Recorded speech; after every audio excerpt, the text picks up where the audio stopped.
Stela, Bushi ja albaanlastel super hea võimalus praegu. Eesti kaitse siin eksis ning värava lööb Ardian Alijai. Nii et Eesti koondis on näinud teise poole ja alguses 0-1 kaotusseisu.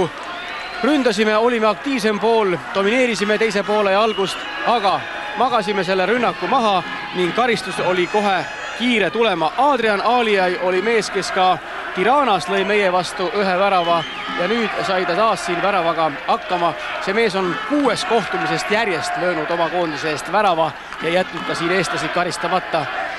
Meelis Rooba oli valinud halva positsiooni ja hästi mängisid albaanlased seda kiiret rünnakut nüüd omakorda ja tõepoolest see pall leidis tee Adrian Alijaile ja oleme 0-1. Reim, hea sööt. Ooper lööb palliga, Ooper lööb ja lööb oma meetri jagu väravast mööda. Taas Andres Ooperil suurepärane võimalus lüüa värav, nii nagu ka esimese poole ja alguses, aga kui jätad oma võimalused kasutamata, siis väravat ei tule. Väravat oleks aga meile väga ja väga vaja, oleme ju 0-1 kaotusseisus. Oleks löök õnnestunud, oleks olnud kindel värav. Võitlus keskväljal, albaanlased tegid Ragnar Klavani vastu vea ja näeme, et meid on nüüd kaitses. 19-aastane Ragnar Klavan käib 56 minut, Klavan tõstab palli karistalasse, hüppab peale ka sinna Piiroja, pall läks kõik Lätti, aga võitlus jätkub, Piiroja sai uuesti löögile mängida, aga ei tulnud siit seda, mida me väga ootasime, rünnak aga jätkub, Enar Jääger palliga. Tõstab sinna taas karistalasse, pikad mehed üleval, Räht tõusis kõige kõrgemale ka Piiroja, rünnak aga jätkub. Nüüd Lindpere palliga 2 mehe vahelt sai taas pika palli ette mängida ja lööb väravale Meelis Rooba. Sel aastal 1 värava Meelis Rooba on Eesti koondise kasuks löönud. Nüüd otse õhust 1 puutega tulistas taas Meelis Rooba vastaste väravat. Ka see pall läks napilt väravast mööda. Näeme, kui hästi mängis Lindpere. Tõstis palli otse Roobale. Praegu 1-0. Standardolukordades tundub Eesti koondisel olevat väikene eelis, sellepärast et Piiro ja Stepano on kindlasti paremad peaga mängijad. Ja Piiro teist korda järjest lööb põik Lätti, rünnak aga nüüd jätkub. Ei saanud palli ja albaanlased panid palli kiirelt mängu ja näeme siis kordusest veel kord olukorda. Näete, teist korda järjest tabas Raio Piiro ja põik Lätti. Ja nüüd ohtlik rünnak Albaania koondisel, Taare, aga ei pääd. Ei ole kõik veel kadunud, mängupilt on ikkagi eestlaste jaoks päris rõõmus, sest Eesti on valanud teisel poolajal päris palju palli, on ohtlikult rünnanud, õnne ei ole meil olnud, sest 2 korda tabanud Lätti Raio Piiro ja nüüd oma 20 meetrit tuleb karistuslöök ja vaatame, kes seda lööma läheb. Palli juures on Joel Lindpere, Martin Reim ja Andres Ooper. Ooper, Lindpere jookseb üle, Ooper lööb müüri. Ei saanud ka Eesti palli kohe tagasi, aga see põrkus nüüd omakorda Enar Jäägrile. Jäägrile saab kohe pika palli ette Raio Piiroja suunas palli edasi Ooperile, käib võitlus lahtise palli eest.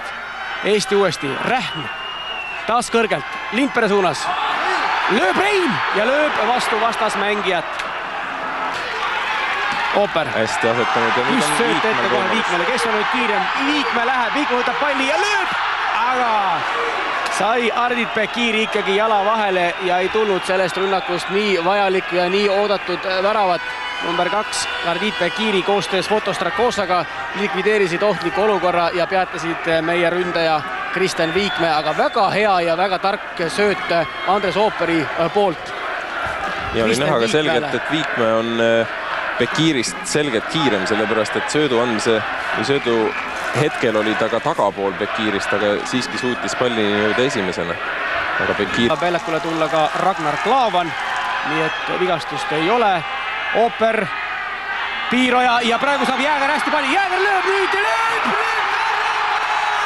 Fantastiline!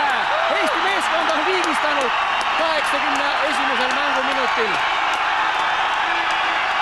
81. mänguminutil Eesti koondis suutis viigi välja mängida. Kristjan Viikme lõi selle värava. Nii et oleme tulnud väga raskest olukorrast välja. suutsime lüüa viigivärava ja fännid rõõmustavad ja kindlasti rõõmustavad kõik televaatajad, kes seda põnevat kohtumist vaatavad. Raia Piira suunas palli ette Kristen Viikmäele ja Viikmäe mõnusalt pööras ennast ringi ja lõi postipõrkest palli väravasse. Mida ütled selle rünnaku kohta? No see on jällegi see, millest eestlased kõige rohkem seni kasu on lõiganud. Standardolukord, pall suunati Karissolasse. Esimese rünnaku suutsid küll albaanlased tagasi tõrjuda, aga siiski jällegi Piiroja abiga jõudis pall tagasi Karissolasse ja Viikmäe väga tehniliselt lükkas palli püüdmatult. Õnneks saadi sellest olukorrast nüüd välja tulla. Kas tuleb kiirrünnak? Klaava näeb väga hea söödu Viikmäele. Viikmäe vasakul äärel spurdib ka Kink, aga Viikmäe läheb ise, ühe värava on ta juba löönud, aga viimasel hetkel sai jala vahele Ardian Alijai. Muidu oleks olnud kuri karjas Albaania koondisel. Viikmäe on täna olnud hoos. Kristen Viikmäe, 10 väravat Eesti koondises oma karjääri jooksul löönud. Täna mängib ta 79. kohtumist Eesti koondise eest. Debüüdi tegi ta aastal 1997 Liibanoni vastu.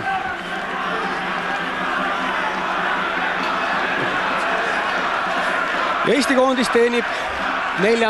nurgalöögi. Tarmo Kink läks seda andma.